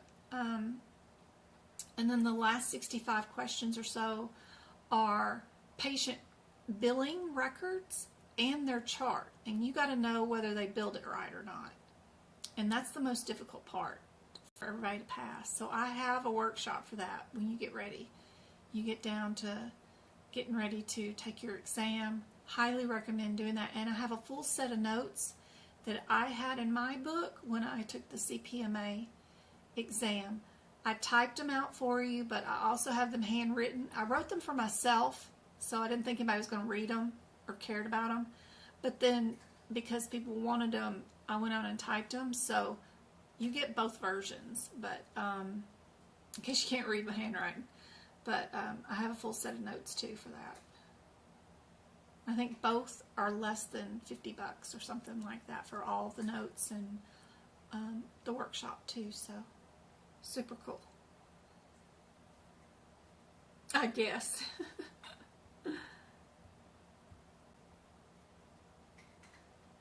Yeah, it's on my website.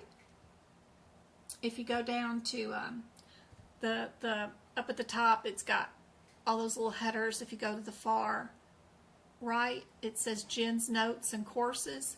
Just click into Jen's Notes and then type in the words in the search bar feature, CPMA, and two items will show up, the workshop and the notes. But the course is good. You're going to get tired of those practical applications and auditing those charts. If you can't pass the ER or the psych part of the course, because there's these fill-in-the-blank things, let me know. I can help you finish the course. Because, of course, I've done it and I got all the answers. Anyway, good luck with it. I know you're going to do great.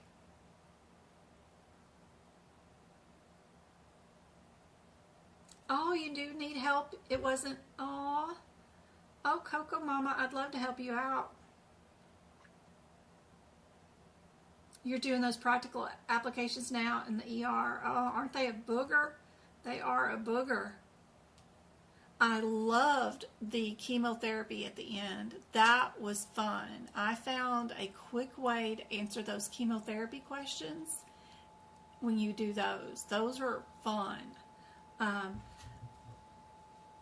Who was that? She had the instructor led. She wasn't impressed. I almost bought the license for the CPMA. It was going to cost me another $4,000, so I didn't do it. I wanted to teach it, but I've only had like 7 people do the CPMA, and it cost me, you know, $5,000 for that. CPC, I mean. And then it would be another $4,000 to be able to teach CPMA, so that's $9,000. That's a lot of money. Plus, it's $2,500 per student that I sign up for the course to take with me after that on top, so it's super expensive. Coco Mama.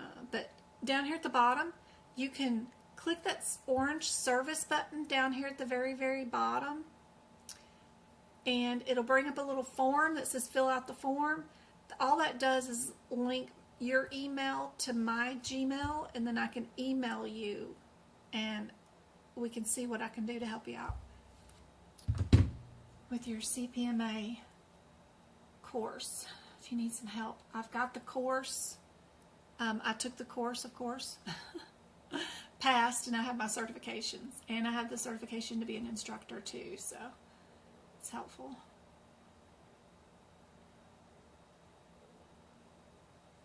Everybody got D for this one. Alright, guys.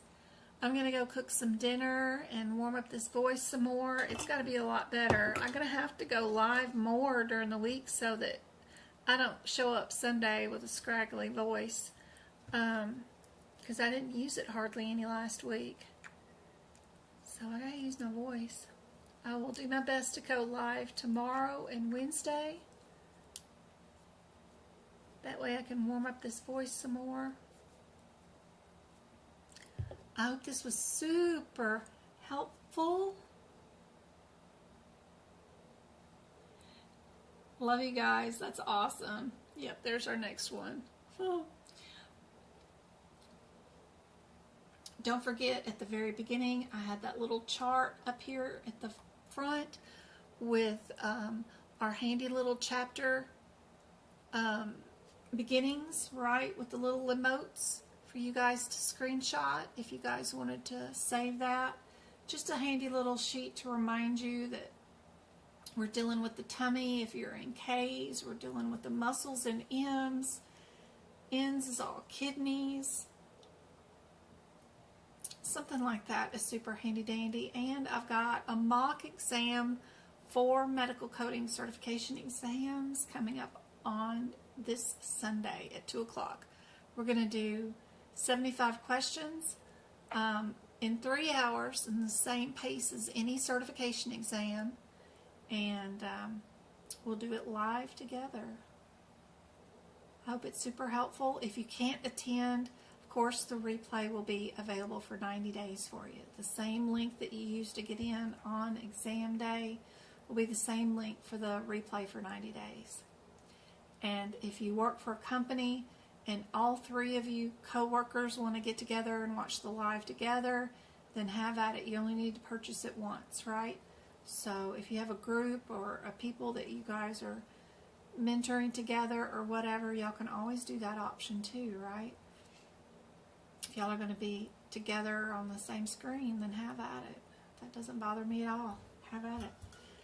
Anyway, I hope this is super helpful for you guys.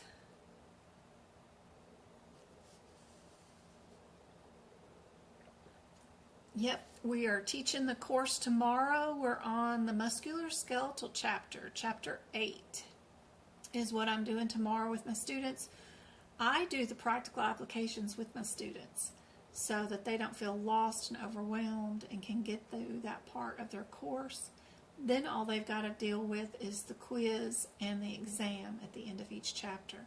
But if we did the practical applications together, then they have more use out of the books, right? They know more about what the heck's going on in that chapter. And if we have time, we do the end of chapter exams too. So Twinkle was in the course where we did all of the end of chapter exams. We did all of the in workbook questions too for all the chapters. And we did all the practical applications together. The quiz was the only thing they had to do by themselves. And read their textbook, of course. But anyway, I hope this is super helpful. Love you guys, and I will see you on Sunday or Monday for sure. Hopefully I can see you tomorrow. I hope this was helpful. Good night, everybody. How do I get your book notes? Just go to Medical Coding by Jen, right? My little website, medicalcodingbyjen.com. Click the little menu and go to Jen's notes right there. It'll come up with a search bar feature, of course, too. So you can just type in what notes you're looking for. So like if you're looking for those CPMA, there's the 2 things that pop up for CPMA, the replay of the workshop and the notes. If you want a bundle for everything that I've got, just type in the word bundle and it'll pop up. It's the first thing that's right there. If you want practice exams, like for all of the toughest questions that AAPC has, I even have printable, downloadable practice exams that you guys can just download that comes with the answers and rationales, and you can do the top 100 toughest questions for like $125 or something for 100 questions. that go over, you know, I've got E&M questions, I've got guideline questions, I've got anatomy questions, and then I've got an overall top 100 toughest questions on there too. So if you're just looking for practice questions, I have those options too. I sell the study guide. I give you guys my teacher discount so that it's $99 instead of $150. Tons of stuff on there. And don't forget about, under the resources tab, there's free book prep videos. See where it says free resources? Drop down menu. It has free lesson blogs. I've got job opportunities to a 9-page chapter E&M blog where I wrote out 9 chapters of how to do E&M with practice exam questions there. It's totally free. I had a free practice question area where you guys can go and you can download free PDFs and all kinds of things and do practice exam questions for totally free there also underneath the resources tab. I've got a CPD book prep page that tells you all the steps to making your own notes, even for ICD-10 and anatomy, all for free, and book prep videos that are free right there for the digestive system. All the rest of my videos for book prep are on the YouTube channel under membership. But anyway, I hope to see you guys on Sunday. The link is right there on my website, right underneath her elbow, for Sunday's mock exam if you guys want to join in. And I'll see you guys then. COC notes. Not really any different than my regular ICD-10 or CPT notes.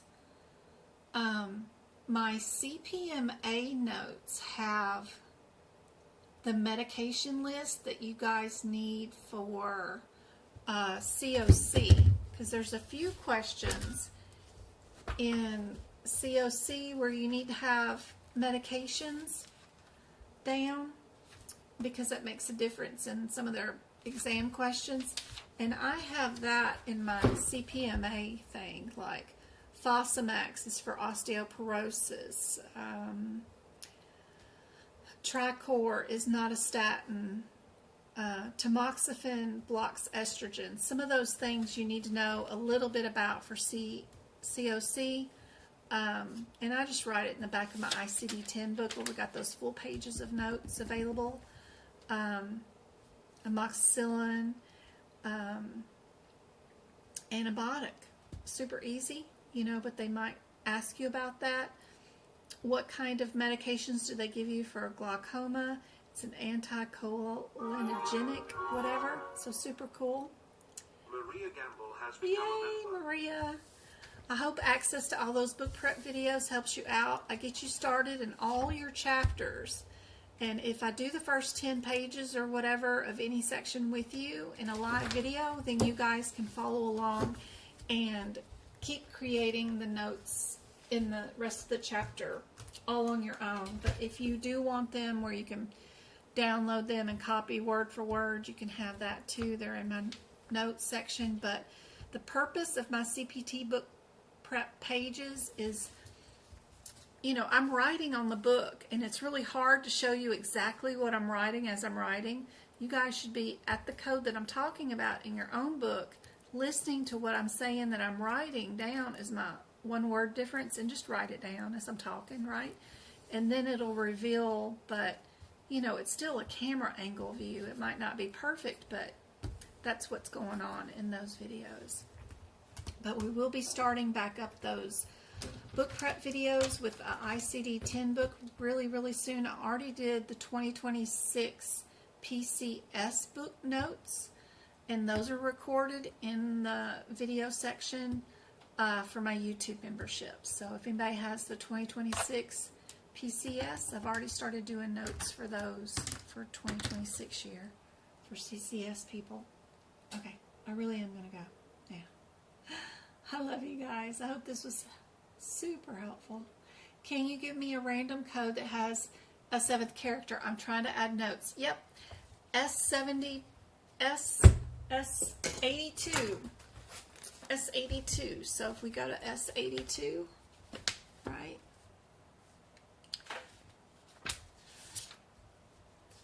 S82.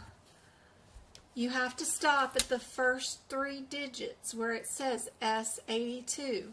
That's where you get your definition for your 7th character.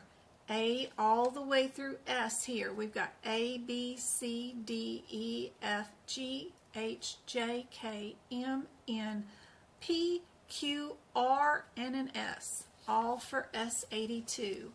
All those different fractures. And it makes a difference. You can't find the 7th character right after the 6th character of an ICD-10 code. You have to find it at the first 3 digits. Another notable page to note, if you have the 2025 ICD-10 book from AAPC, page 1120 is your different types of fracture picture. That's one that I keep tabbed at the very top so that I can find that. In case I have a traumatic or commuted fracture, which one does that look like? What does a green stick look like? What does a spiral? What's an oblique? What is a linear? And what is a transverse fracture? That anatomy picture is really handy to have too, right there. You're welcome. All right, guys. I hope this was helpful, and I will see you guys on the next live. Don't forget to join our Discord study group. It is completely free. TikTok and Go-Kart are in there 24/7. Will definitely help you guys out. When I'm not available, I'm just one old lady on the internet with 3 boys and a mom that I'm taking care of, so I can't do it all by myself. Got 100,000 followers on YouTube, so I do enlist their help, but we're building a community here. You guys will help each other out, right? So Discord study group is great. It's completely free for you guys, and it just holds all of our information. Here comes my boys walking in the house, so I'm going to go. Love you guys. See you guys later.